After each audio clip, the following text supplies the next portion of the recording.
Ventana Política. Hola, bienvenidos a Ventana Política, el podcast donde echamos un vistazo a la actualidad de México y el mundo. Yo soy Verónica Ortiz y en esta ocasión vamos a platicar de uno de los motores, quizá el motor más importante de la economía del país, el trabajo. Lo que desempeñamos todas y todos, no solo para subsistir, sino para que también el país prospere, crezca y nos vaya mejor. Y vamos a hablar específicamente de un tema que es sumamente importante y que seguramente lo han escuchado. ¿De qué hablamos cuando hablamos de trabajo formal e informal? Claramente los datos son contundentes. Cuando hay trabajo formal, hay una ganancia en términos del ingreso por salario de ese trabajo y además beneficios adicionales como prestaciones de seguridad social.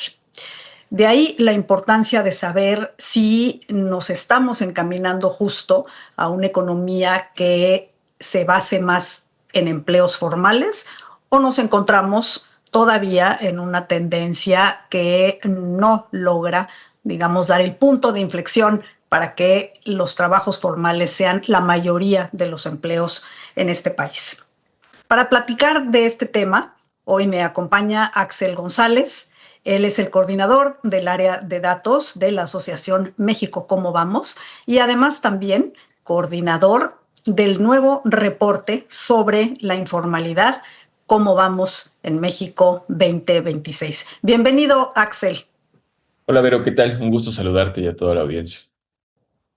Gracias, igualmente tenerte aquí para platicar de este tema y me parece muy interesante. Evidentemente México Cómo Vamos se dedica justo a hacer estos reportes sobre la situación económica del país, la cantidad de indicadores que tenemos y han puesto el ojo en este tema que sin duda es muy relevante y del cual me gustaría que platicaras, es decir, ¿cuál es la información que ustedes están recabando? ¿En qué resultados de estudios y de censos del INEGI se están basando? Y justamente centrarnos en esta idea de la o las informalidades, que me parece muy interesante que así lo plantean. ¿Y por qué hablamos de justamente las informalidades en plural? ¿De qué estamos hablando cuando mencionamos eso, Axel? Sí, con mucho gusto.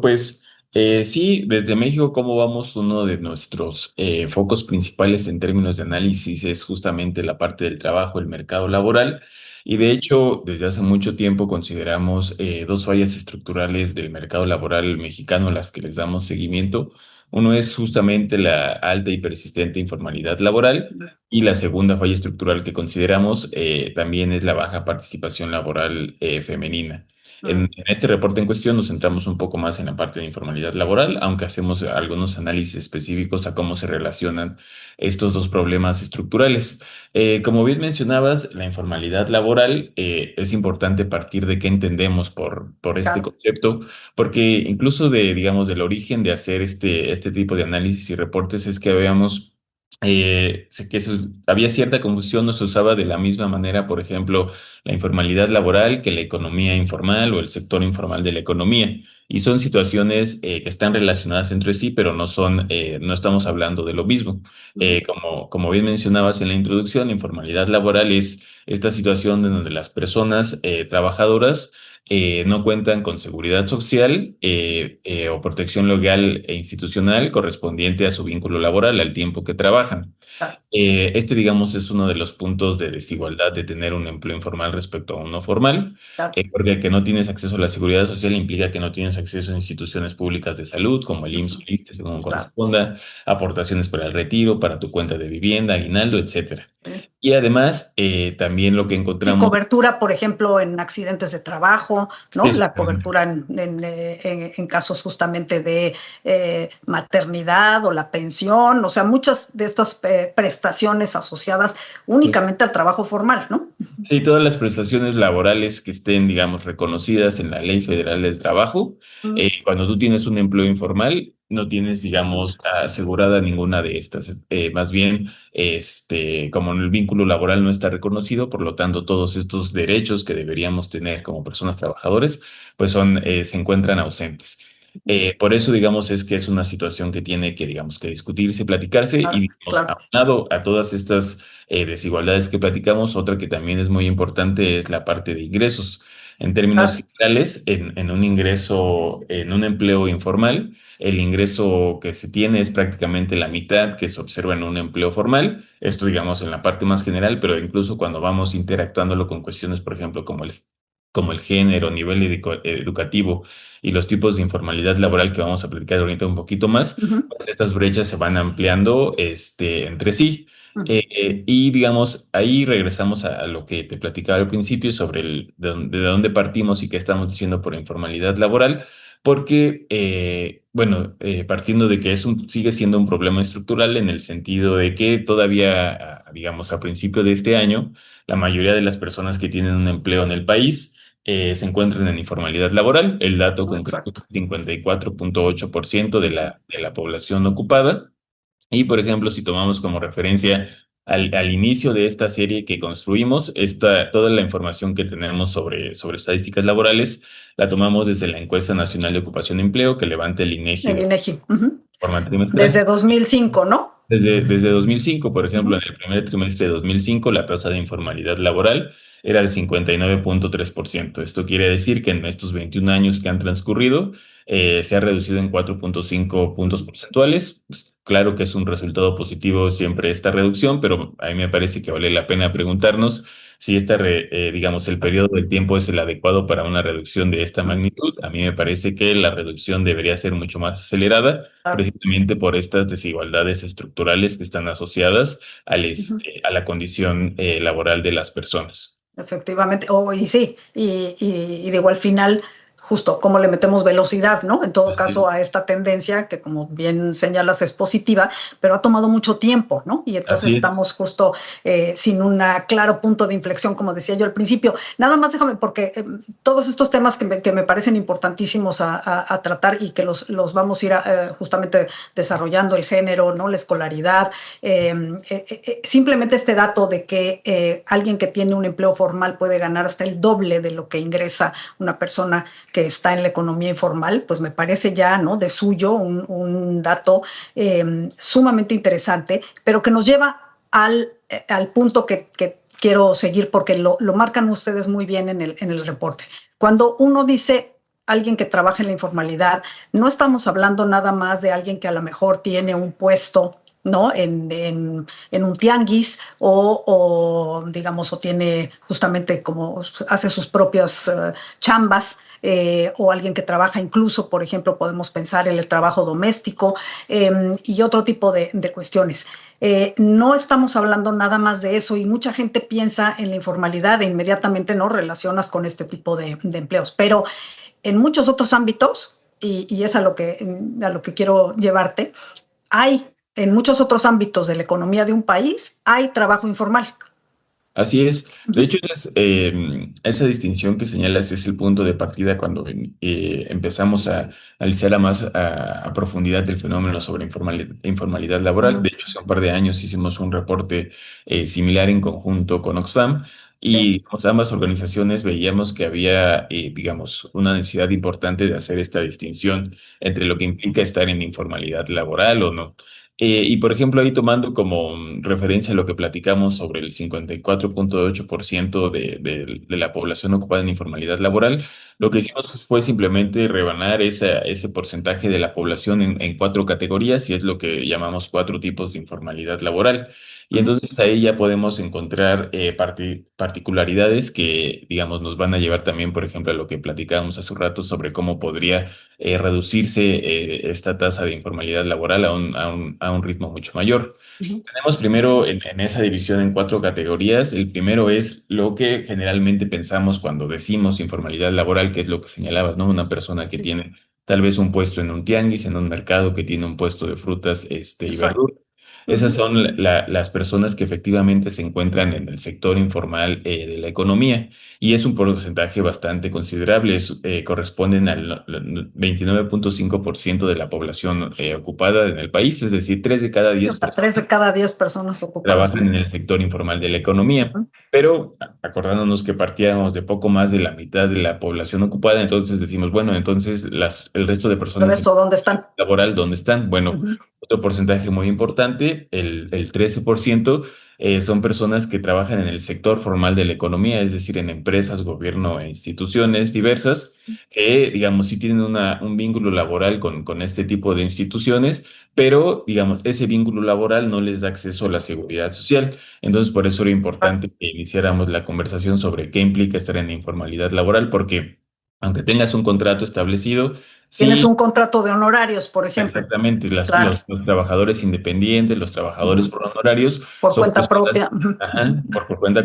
por cuenta propia son personas que se encuentran en informalidad laboral porque su trabajo no les da acceso a la seguridad social y a toda la rama de derechos, Ujú. y acceso a instituciones de salud que platicamos Sí, al principio de la conversación. Y esta es digamos, una distinción muy importante porque a veces nos quedamos solamente en la parte, digamos, del sector informal de la economía. sí. Luego, además de estas dos distinciones entre el sector formal e informal, los otros dos tipos de informalidad laboral que estamos señalando, y sobre todo porque tienen un componente de género muy importante, Ujú. es el ámbito agropecuario y el trabajo doméstico Ah, remunerado, ah, que digamos en términos generales también son porcentajes considerables de la población, pero aquí vale la pena, por ejemplo, fijarnos ya las distinciones entre hombres y mujeres. Por ejemplo, para el ujú. caso de los hombres, el 12.6% de los hombres que tienen un empleo en el país lo hacen justamente en el ámbito agropecuario, en una ocupación informal. Y, por Sí, ejemplo, para las mujeres, el trabajo doméstico remunerado representa el 8.4% de es preponderante. Ujú, Así es. ujú.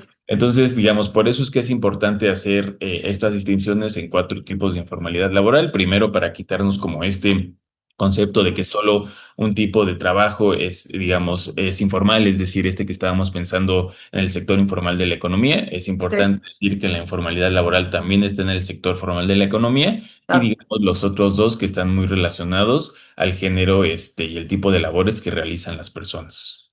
Cuando hablas justo, porque se me hace súper interesante esto de la gente que tiene un empleo informal, pero dentro del sector formal, digamos, dentro de estas organizaciones, empresas públicas y privadas, ¿no? En donde, además, por ejemplo, digamos, ¿cuál sería como el top 5 de donde encuentras el trabajo informal? Ya nos dijiste el trabajo en el sector agropecuario. ¿Qué otros estarían, digamos, en esa escala de tener mayor nivel de empleos informales de los sectores de la economía? Pienso quizá en la construcción, ¿no? Sí, la construcción Ujú, es un sector ampliamente informal. Ahí eh, 8 de cada 10 personas se encuentran en informalidad laboral, que de ujú, hecho está muy lejano a la parte, por ejemplo, de las actividades agropecuarias, agricultura, ganadería. Ahí es el 85%, entonces qué es un bárbaro, sí. porcentaje muy cercano. Después de estos dos sectores, también, por ejemplo, servicios de hospedaje, preparación de alimentos y bebidas, que digamos es el sector, por ejemplo, que podríamos decir sector turismo, sería un sinónimo a Ah, ese mira, sí, largo. claro. Ahí es el 7 de cada 10 personas se encuentran en informalidad laboral y también, por ejemplo, La tenemos, gente que trabaja en los restaurantes, así es, ¿no? Claro, claro. Ujú. restaurantes, hoteles, como Total. también tienen, digamos, las actividades turísticas tienen digamos, una dinámica muy estacional. Me Sí. parece que se está tomando de alguna manera ventaja en ese sentido de ese propio dinamismo para que Claro. los contratos, digamos, no sean bien establecidos y las personas no tengan acceso a los derechos laborales que les corresponden. A mí me parece que, digamos, la primera desagregación que hicimos de tipos de informalidad laboral y ahora esta por sector, justo nos van a ayudar a identificar, por ejemplo, regulaciones ya digamos, porque a veces se habla, Ujú. ¿cómo reducimos informalidad laboral y se quiere dar recetas específicas? A mí me parece que una aproximación mejor es decir, ok, tenemos estos Ah, sectores, estos tipos de informalidad laboral, por ejemplo, claro. servicios de hospedaje y preparación de alimentos es, por ejemplo, me parece que es acercarse desde la Secretaría del Trabajo y justamente teniendo mapeada esta nacionalidad, pues buscar medidas precisamente regulatorias para Ujú. que el tipo de contratación sea formal independientemente de esta estacionalidad, ¿no? Me parece que ahí poco a poco se pueden ir cerrando y, digamos, contribuir a la Es- reducción general de las tasas que vemos a nivel general y sobre todo en los casos específicos, por ejemplo, que platicamos, construcción, servicios de hospedaje, alimentos, también, por ejemplo, comercio al por menor. Claro. Y servicios de esparcimiento culturales y deportivos también tienen porcentajes muy altos de informalidad laboral. Claro, claro. Y cuando piensas justamente en mayores niveles de formalidad, supongo que estás pensando, por ejemplo, en los servicios financieros, ¿no? Todas estas Sí. partes corporativa, ¿no? De grandes empresas, que normalmente tienen más posibilidades de generar, ¿no? Este tipo de relación laboral formal, ¿no? Sí, así es. Por ejemplo, servicios educativos, servicios Mm, claro. corporativos, servicios Mm, financieros y de seguros mm. son de los sectores con mayores porcentajes, más, digamos, ahí se invierte completamente el sentido. 8 de cada 10 personas se encuentran Están en, sí. en formalidad Mm, laboral, que de hecho es una, digamos, una composición que se busca en las economías, o sea, en economías con, digamos, con mejor mm, regulación, con actividad económica, digamos, mucho más alta que para el caso mexicano. Lo que mm, se observa en términos laborales es justamente una composición en la tasa general entre 7 y 8 de cada 10 personas en mm, formalidad laboral y por fuera, digamos, el resto en informalidad laboral. mm, Todavía nos encontramos muy lejos porque, pues, como platicamos en un principio, todavía la mayoría de las personas se mm. encuentran en una condición laboral informal. Claro. Oye, cuéntame rápidamente sobre las desigualdades intrínsecas también en esto, porque así como decías, hay sobre todo tipos de informalidad en los que impacta más el género, ¿no? Como veíamos entre la parte agropecuaria o la parte de servicios domésticos. La verdad es que en general las mujeres salimos más golpeadas, ¿no? Como suele suceder en el ámbito del mercado laboral porque no solo ganamos menos y esa brecha se amplía cuando hablamos de trabajo informal, sino que tenemos también digamos, el peso o el sobrepeso de las labores no remuneradas dedicadas al cuidado o al hogar, ¿no? Y también la parte de las desigualdades en términos de nivel educativo, que supongo que también tiene mucho que ver en la manera en la que se puede o no acceder más fácil a un empleo formal. ¿Qué encontraron ustedes con base en la información del INEGI? Sí, es uno también de los puntos donde le echamos foco porque Sí, pues, partiendo de la tasa general, ¿no? Que decíamos que era 54,8%. 54. Ujú, Cuando lo desagregamos entre hombres y mujeres, casi ujú, siempre se encuentra por encima la tasa de informalidad laboral de las mujeres que el caso de los hombres. ujú. Ahorita, digamos, en lo que estamos platicando, que es inicios de 2026, para las mujeres es 55,3% y para los hombres 54,4%. Hay un puntito de diferencia. Ok.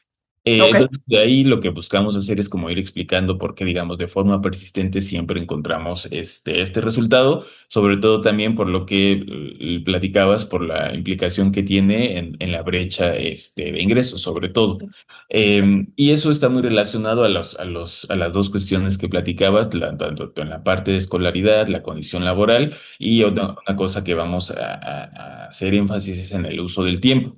Mm, ¿Por qué? Porque, digamos, cuando estamos haciendo esta distinción entre hombres y mujeres por tipo de informalidad laboral y por empleo formal e informal, primero encontramos, por ejemplo, en la parte de escolaridad, que existe una diferencia promedio de 3,3 años de escolaridad entre quienes tienen un empleo formal y quienes se encuentran en la informalidad laboral. Esto es un resultado de alguna manera que podríamos esperar, sí. y cómo está Sí, a asociado menor nivel de educativo, pues es más difícil. Ajá. a menor la posibilidad de que tengas un empleo formal, un Ujú, empleo mejor remunerado, etcétera. ujú. Pero después lo que hicimos es decir, a ver, nosotros estamos buscando brechas y qué las explican.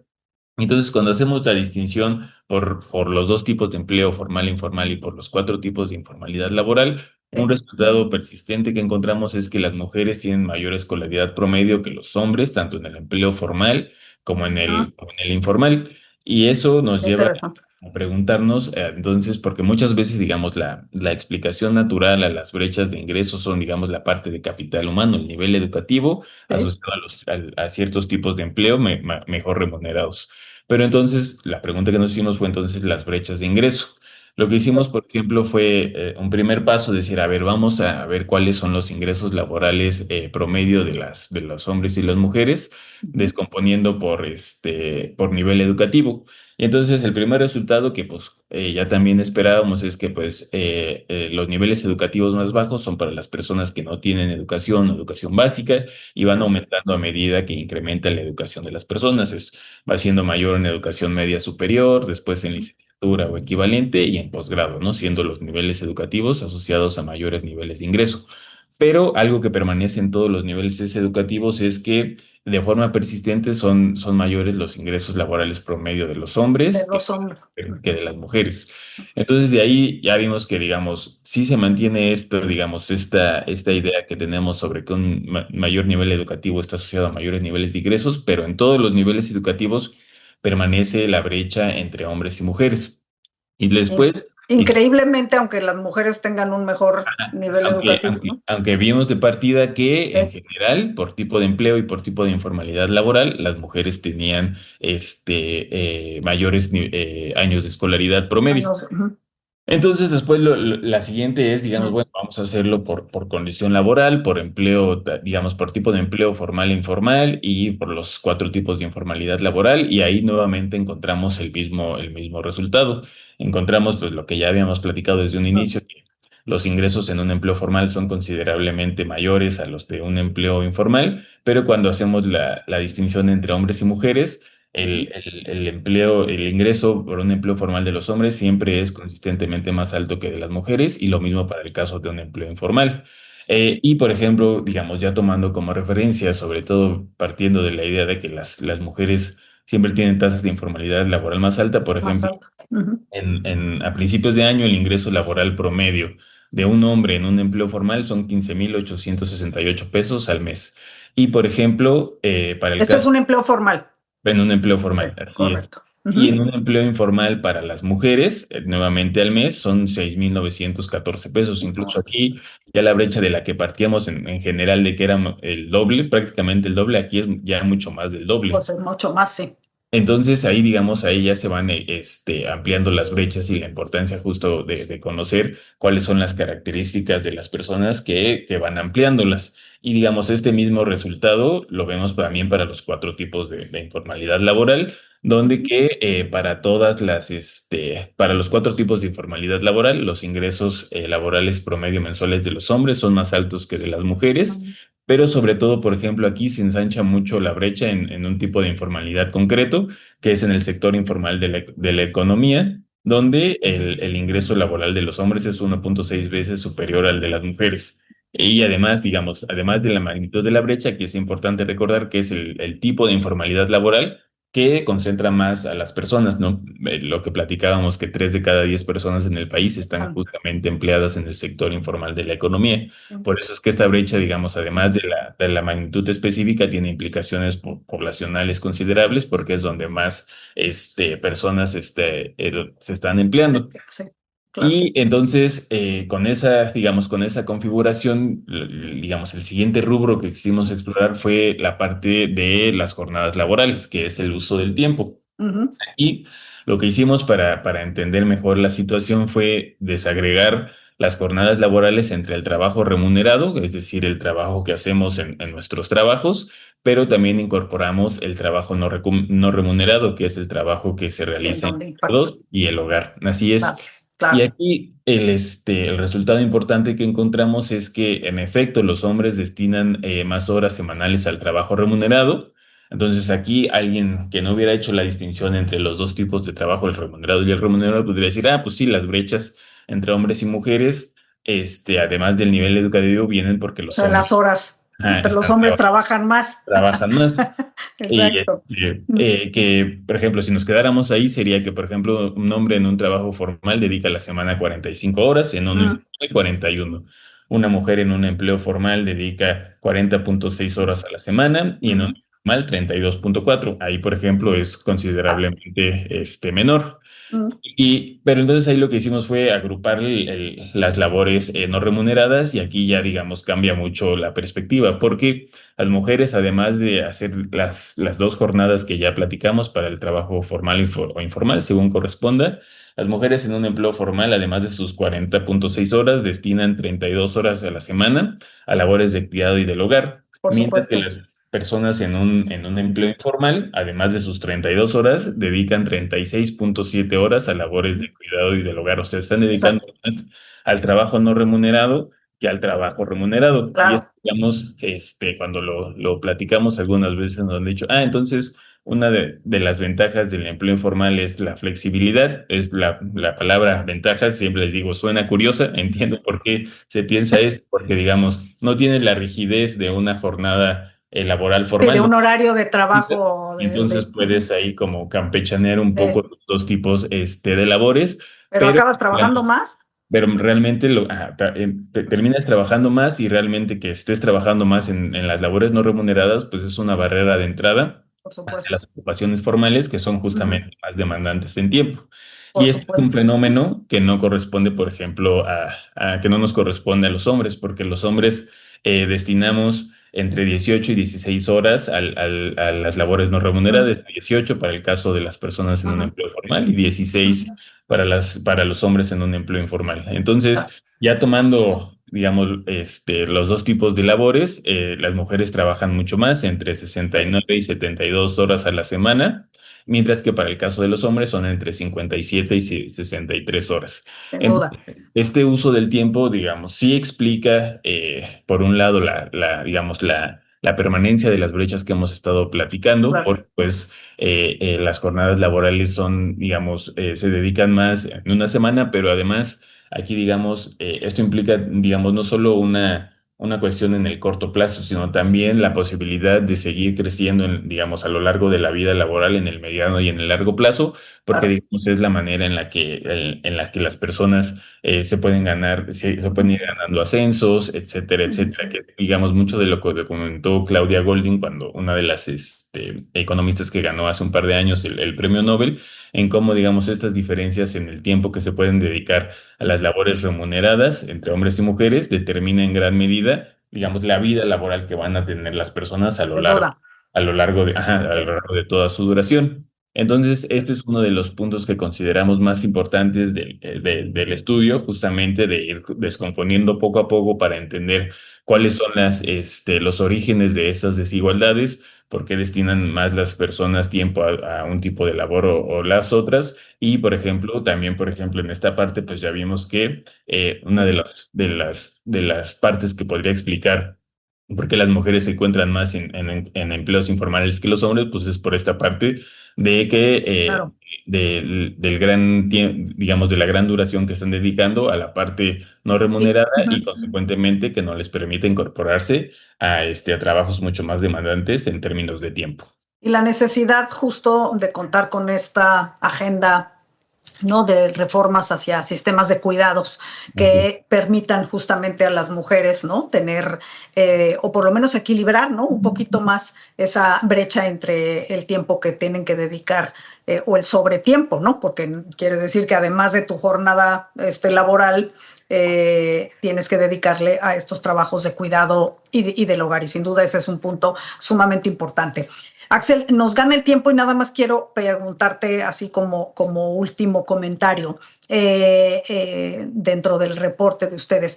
Decíamos al principio que llevamos una tendencia positiva, es decir, de disminución del peso, ¿no? Del el trabajo, del empleo informal, pero hemos bajado, hemos ido muy lento. Y si queremos que el país crezca y que el país sea más productivo y que evidentemente haya más pastel que repartir para todos, deberíamos de acelerar justo esta convergencia hacia la formalidad o hacia una mayor formalidad en el empleo. ¿Cuál sería la recomendación clave o lo que encuentra México, cómo vamos, en dónde deberíamos de poner el foco como país para acelerar justamente esta tendencia y llegar a las metas, incluso propuestas por el propio gobierno federal? Sí, pues uno es justo lo que platicamos hace un rato sobre la parte de cuidados. Sí, Consideramos que el sistema claro. integral de cuidados es fundamental para Ujú. cerrar la parte específica en la brecha entre hombres De y mujeres, mujeres, ajá, sí. tanto en términos de ingresos como de participación laboral y, digamos, las diferencias entre tener un empleo formal e informal. Y Ujú, lo segundo es relacionado al sector informal de la economía, porque, ujú, digamos, en la tasa general ya platicamos la reducción de casi 5 puntos en el tiempo, sí. pero si nos fijamos en la parte específica del trabajo en el sector informal de la economía, ahí sí no avanzamos nada. Mm. A principios de 2005, 3 de cada 10 personas se empleaban en el sector informal de la economía. Hoy, a principios de 2026, sigue siendo Sí, 3 de cada tres 10 de que sí, personas. exacto. Y Exacto, eso es ahí importante. Ujú, Ajá, y ahí si queremos realmente acelerar mm. esta tendencia que veíamos en la reducción de tasa de informalidad laboral, aquí es donde debe concentrarse una porción grande de los esfuerzos y además es una cuestión integral en términos de política económica y política industrial para transformar el tipo de economía que tenemos. Actualmente tenemos un gran número de microempresas que realmente son unidades de subsistencia, son personas que no encontraron oportunidades en el mercado laboral y pues para generar ingresos justamente desarrollaron algún negocio, algún puesto, etcétera, Un para micronegocio, sí. un Ujú, micronegocio, pero que no tiene un sentido de crecimiento para convertirse en una pequeña, mediana o grande empresa. claro. Entonces, ahí lo que necesitamos es transformar esta situación porque aunque estas unidades de subsistencia, las microempresas, se ocupan 4 de cada 10 personas en nuestro país, pero al mismo tiempo las personas que se emplean en ese tipo de empresas, en las micro, pues la mayoría lo hace en una condición laboral informal. Y, por ejemplo, ya cuando te mueves a pequeñas, medianas o grandes empresas, esta situación se Eh, voltea completamente. En las pequeñas, 7 de cada 10 personas ya se emplean en un empleo formal y en las ujú, medianas y grandes prácticamente la totalidad del empleo es formal. así Entonces, ahí es. lo que se ocupan son políticas productivas industriales justamente para hacer la transición de identificar las Ujú. microempresas que tienen un sentido de crecimiento, es decir, fortalecerlas fiscal y laboralmente para que crezcan y se conviertan en pequeñas y medianas empresas y al mismo tiempo, digamos, incrementar el universo de unidades económicas de estas condiciones para que las personas puedan emplearse en este tipo de empresas, en las pequeñas, medianas y grandes, y no tengan la necesidad de tener un micronegocio, una unidad de Únicamente para subsistir, como dices tú, ¿no? para Exacto, subsistir, no, que no tiene, digamos, un sentido sino de para. mejorar las condiciones laborales de las personas, de crecer, de ser más productiva, etcétera. Simplemente tiene el sentido de subsistencia, de generar los ingresos mínimos para consumir alimentos en nuestro día a día. Entonces, ese es digamos, me parece que el factor clave para transformar Exacto. la dinámica del empleo en nuestro país, pero también está muy relacionada, digamos, a la dinámica propia de nuestra economía, de qué tan productivos somos. Sin duda. Axel, muchísimas gracias por ayudarnos a comprender sobre todo la importancia de este tema y el estudio, el reporte, lo pueden encontrar justamente en las plataformas de México Cómo Vamos, en todas las redes sociales. Yo los invito justamente a que lo consulten y también a que se pongan en contacto con nosotros. Mi cuenta en X es @Verónica Ortizo, en Instagram @Verónica Ortizo MX y ahí esperamos sus comentarios, sugerencias, todo lo que quieran proponernos para enriquecer este podcast. También los invito a seguir todas las redes sociales del Heraldo Podcast y a vernos y a escucharnos a través de la plataforma de streaming de su preferencia. Hasta la próxima. Heraldo Podcast, un lugar para tus oídos.